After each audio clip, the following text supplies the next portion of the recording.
Good morning, all of you. Today's topic is Crohn's disease.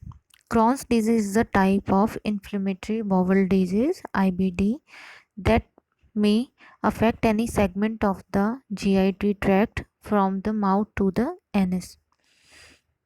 If we are talking about sign and symptoms of Crohn's disease, symptoms often include abdominal pain, diarrhea, which may be bloody if inflammation is severe, fever, abdominal distension, and weight loss. Other complications outside the GIT tract may include anemia, skin rashes, arthritis, inflammation of the eyes, and tiredness. The rashes may be due to infection as well as pyoderma gangrenosum or erythema nodosum. Pyoderma gangrenosum is a state where large painful ulcers अकस on skin skin के ऊपर जो है large painful ulcers बन जाते हैं। ये condition जो है इसको पायोडर्मा गैंग्रीनोसम कहते हैं, क्योंकि बहुत समय से जो है एक इन्फ्लेमेशन वाली कंडीशन रहती है, क्योंकि ये इन्फ्लेमेटरी बॉवल डिजीज़ है। तो लंबे समय से इन्फ्लेमेशन की वजह से जो है पेनफुल अल्सर्स बन जाते हैं, तो पायोडर्मा गैंग्रीनोसम और एरिथमा नोडोसम वाली कंडीशन हो जाती है। एरिथमा नोडोसम जो है ये टेंडर्ड बम्प्स होते हैं अंडर द स्किन, ठीक है। बम्प्स मतलब नोड्यूल्स, ठीक है। तो टेंडर जो है नोड्यूल्स बन जाते हैं under the skin. bowel obstruction may occurs as a complication of chronic inflammation, and those with the disease are at greater risk of colon cancer and small bowel cancer, ठीक है। तो ऐसी condition जो है bowel obstruction भी देखने को मिल सकता है, यानी कि जो है जैसे abdominal pain, diarrhoea, fever, abdominal distension, weight loss, इनके साथ साथ ही अगर हम एक्स्ट्रा जीआईटी मैनिफेस्टेशंस की बात करें, यानी जीआईटी ट्रैक्ट के अलावा अदर जीआईटी सिम्टम्स, तो हैवी जो है ब्लड लॉस की वजह से एनीमिया हो सकता है, और जो है स्किन रैशेस यहाँ हो सकते हैं, अर्थराइटिस जो है वो डेवलप हो सकता है इन्फ्लेमेटरी चेंजेस आने की वजह से, इन्फ्लेमेशन हो सकता है आँखों पे, ठीक है। और थकान जो है पेशेंट को टायर्डनेस रहेगी। इसके अलावा स्किन रैशेस मिल सकते हैं जिसमें पायोडर्मा गैंग्रीनोसम, और स्किन के नीचे जो है टेंडर नोड्यूल्स मिल सकते हैं, एरिथमा नोडोसम। इसके अलावा जो है बहुत ही लंबे समय से जैसे क्रॉनिक इन्फ्लेमेशन की कंडीशन की वजह से बोवल ऑब्स्ट्रक्शन जो है ये भी कॉम्प्लिकेशन देखने को मिलते हैं। इसके अलावा अगर जैसे पेशेंट को जैसे ये जो है बोवल ऑब्स्ट्रक्शन, या फिर जो है कॉलन कैंसर, या फिर जो है जैसे स्मॉल बोवल कैंसर वाली जो कंडीशंस जो हैं वो भी डेवलप होने के चांसेस रहते हैं, ठीक है। तो यहाँ पे क्या होगा कि बोवल ऑब्स्ट्रक्शन वाली कंडीशन जो है क्रॉनिक इन्फ्लेमेशन में, और इसके अलावा जो है अगर पेशेंट को जैसे कॉलन कैंसर या स्मॉल बोवल कैंसर वाली कंडीशन है, तो इन कंडीशंस के अंदर जो है बोवल ऑब्स्ट्रक्शन की स्थिति जो है वो देखने को मिलती है। अगर हम कॉजेज़ की बात करें तो while the causes of Crohn's disease are unknown, it is believed to be caused by a condition of environmental, immune and bacterial factors in genetically susceptible individual, ठीक है। जो जेनेटिकली ससेप्टेबल इंडिविजुअल्स होते हैं उनके अंदर जो है एनवायरमेंटल भी कारण हो सकता है, इम्यून हो सकता है, इम्यूनिटी रिलेटेड, या बैक्टीरियल फैक्टर्स जो है वो उनको जल्दी अफेक्ट कर देते हैं। ऐसे लोगों के अंदर जो है इसके क्रॉन्स डिजीज़ के चांसेस जो है बहुत ज़्यादा होते हैं। वैसे अगर देखा जाए तो इसके पीछे जो कारण है वो अननोन है अभी तक। It results as a chronic inflammatory disorder in which the body's immune system attack the GIT tract, possibly target microbial antigens, ठीक है। While Crohn's is an immune related disease, it doesn't appear to be an autoimmune disease, ठीक है। Immune related disease है but auto immune नहीं है, ठीक है। यहाँ पे क्या होता है, अपना ही सेल जो है वो ट्रिगर नहीं करता है इन्फ्लेमेटरी चेंजेस को, ठीक है। तो we can't say it immune autoimmune disease. The exact underlying immune problem is not clear, however it may be an immunodeficiency state, ठीक है। इम्यूनोडेफिशिएंसी स्टेट जो है वो इसके पीछे एक कारण हो सकता है, ठीक है। एग्जैक्ट जो कॉज है वो अननोन है, इसका एग्जैक्ट कारण नहीं पता है। About half of the overall risk is related to genetics, with more than 70 genes having been found to be involved. Tobacco smokers are twice as likely to develop Crohn's disease as non-smoker. It also often begins after gastroenteritis. जो है smokers को जो है non smokers की तुलना में ज़्यादा chances होते हैं डिजीज़ के डेवलप होने के। उसके अलावा जो है कई बार गैस्ट्रोएंटराइटिस के बाद में भी जो है क्रॉन्स डिजीज़ डेवलप हो जाती है।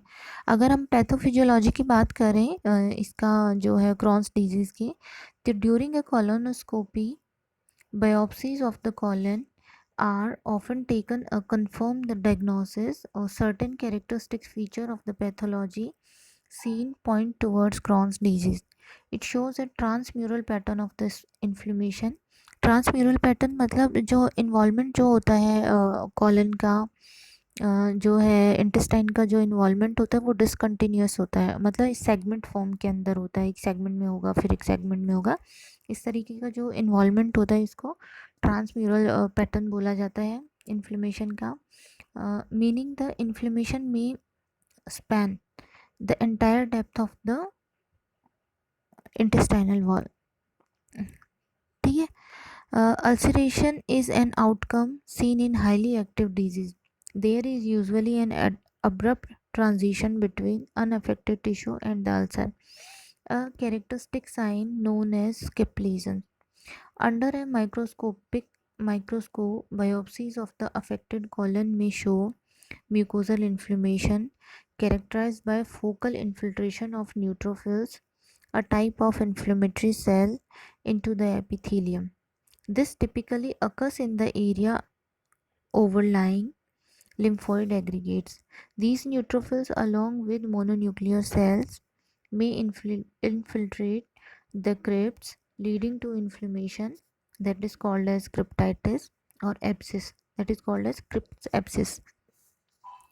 Granulomas, aggregate of macrophages derivatives known as giant cells, are found in 50% of cases and are most specific for Crohn's disease. The granulomas of Crohn's disease don't show cessation, a cheese-like appearance on microscopic examination characterized uh, of granulomas associated with infections such as tuberculosis. Biopsies may also show chronic mucosal damage as evidenced by blunting of the intestinal villi. Atypical branching of the crypts and a change in the tissue type, that is called as metaplasia. ठीक है। तो pathophysiology के according क्या है कि वैसे तो अगर हम देखें तो जैसे इसके कारण जो है उनको अननोन कॉजेज़ में डाला है, या अगर हम देखें तो इसको एक तरीके से ये इम्यूनो डेफिशिएंसी स्टेट जो है वो इसके पीछे रिस्पॉन्सिबल होती है। ठीक है। यहाँ पे जो है जैसे कई बार जो होता है आफ्टर गैस्ट्रोएंटराइटिस भी ये देखने को मिलता है। ठीक है। टिश्यू बायोप्सी जब हम करके देखते हैं तो ऐसी कंडीशन में जहाँ यहाँ पे इन्फ्लेमेशन जो है वो ट्रांसम्यूरल पैटर्न में इन्फ्लेमेशन मिलता है। ठीक है। यहाँ पे क्या होगा, ट्रांसम्यूरल पैटर्न जैसे इन्फ्लेमेशन जो है पूरा जो है एक इंटेस्टाइन का इसमें इन्वॉल्वमेंट रहेगा लेकिन सेगमेंट फॉर्म के अंदर। ठीक है। एंटायर जो इंटेस्टाइनल वॉल है वो जो है इन्वॉल्वमेंट रहेगा लेकिन रहेगा सेगमेंट जो है सेगमेंट फॉर्म के अंदर जो है यहाँ पे इन्फ्लेमेशन होता है जैसे ट्रांसम्यूरल पैटर्न जिसको बोला जाता है।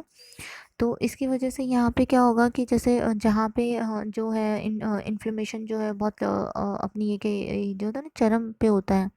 ठीक है। अक्यूट एक कंडीशन जहाँ पे चल रही होती है, तो ऐसी कंडीशन के अंदर क्या होता है, सॉरी, जहाँ पे इन्फ्लेमेशन जो होता है ना बहुत लंबे समय से बना हुआ होता है, जहाँ पे पीक पे जो है इन्फ्लेमेशन होता है, अक्यूट नहीं, जो एक क्रॉनिक स्टेज होती है और पीक पे इन्फ्लेमेशन होता है, ऐसी कंडीशन के अंदर वहाँ क्या होता है, लीजन फॉर्म कर जाते हैं। ठीक है। और ये लेजन जब सेगमेंटल फॉर्म के अंदर होते हैं तो इनको क्या कहते हैं, स्किप लेजन्स कहते हैं। ठीक है। अब यहाँ पे क्या होगा कि जैसे इनके अंदर भी जो है जब भी इन्फ्लेमेटरी कंडीशंस होंगी तो ऐसे कंडीशन के अंदर वहाँ क्या होगा, लिम्फॉइड एग्रीगेशन होगा और ये जो जो न्यूट्रोफिल्स हैं जो हैं और विद जो मोनोन्यूक्लियर सेल्स हैं, ठीक है, ये इन्फिल्ट्रेट कर जाती हैं। ठीक है। क्रिप्ट्स में, और वहाँ पे क्या करती हैं, इन्फ्लेमेशन करके क्रिप्टाइटिस बनाती हैं, फिर एब्सिस फॉर्म कर देते हैं जिनको कि क्रिप्ट एब्सिस कहते हैं। ठीक है। इस तरीके से वो ग्रेन्युलोमास जो है बनते हैं। ग्रेन्युलोमास जो है aggregate of macrophages derivative known as giant cells, ठीक है, are found in 50% of cases, are most specific for Crohn's disease. ठीक है, 50% ऑफ केसेस के अंदर जो है ग्रेन्युलोमास जो है प्रेजेंट होते हैं इनके अंदर। और अगर हम जो है सिजेशन की बात करें या चीज़ लाइक अपीयरेंस जो है केशियस फॉर्म हो जाता है एक, ठीक है, केशियस कैविटीज़ जो बनती हैं तो ये कहाँ बनती हैं, ये ट्यूबरकुलोसिस के अंदर बनती हैं। ठीक है, क्रॉन्स डिजीज़ जो है यहाँ पे ग्रेन्युलोमा जो है उनके थ्रू केशियस कैविटीज़ जो है वो नहीं बनती हैं। ठीक है, जो है चीज़ लाइक अपीयरेंस जो होता है ये क्रॉन्स डिजीज़ के अंदर नहीं देखने को मिलता है। अगर हम डायग्नोसिस की बात करें जो है क्रॉन्स डिजीज़ के अंदर, तो diagnosis is based on a number of finding including biopsy and appearance of the bowel wall, medical imagings and description of the disease. We can do endoscopy and CBC for anemia and thrombocytosis, liver function test, X-ray, CT, MRI। MRI के अंदर जो है ये भी MRI के through ये देख लिया जाता है कि जो बॉवल जो है स्मॉल तो नहीं है, आते पेशेंट की छोटी तो नहीं है। ठीक है, तो ये चीज़ जो है इसके थ्रू चेक करी जाती है। या फिर जो है इन्फ्लेमेटरी कंडीशंस जो है इसके थ्रू सीटी के थ्रू जो है वो देखी जाती है। या फिर इन्फ्लेमेटरी अगर हम वैसे देखना चाहें तो ईएसआर और सी रिएक्टिव प्रोटीन दोनों ही इन्फ्लेमेटरी कंडीशंस के अंदर रिलीज हो जाते हैं, तो पेशेंट का ईएसआर कराया जाता है, सी रिएक्टिव प्रोटीन कराया जाता है। बहुत ज़्यादा ब्लड लॉस तो नहीं हो गया है या ब्लड लॉस हो रहा है, ये इस चीज़ को शो करता है कि अंदर घाव तो नहीं बने हुए, लीजन्स तो नहीं है, इसलिए पेशेंट का सीबीसी कराया जाता है। और जब भी घाव बने हुए थे उनकी हीलिंग के लिए प्लेटलेट्स जो होते हैं वो रेज हो जाते हैं, तो थ्रोम्बोसाइटोसिस वाली कंडीशन देखने को मिलती है। ठीक है, तो इस तरह की जांचें जो होती हैं वो इसके डायग्नोसिस के अंदर कराते हैं। अगर हम ट्रीटमेंट की बात करें क्रॉन्स डिजीज़ में, तो there are no any medications और surgical procedure that can cure Crohn's disease. Treatment options are intended to help with symptoms, maintain remission, and prevent relapse. In those newly diagnosed, a corticosteroid may be used for a brief period to time to rapidly improve symptoms alongside another medication such as either methotrexate or thiopurine used to prevent reoccurrence. Stopping smoking is recommended in people with Crohn's disease. 1 in 5 people with the disease is admitted to hospital each year, and half of those with the disease will require surgery for the disease at some point over a 10-year period. While surgery should be used as little as possible, it is necessary to address some abscess and certain bowel obstruction and cancer. Thank you.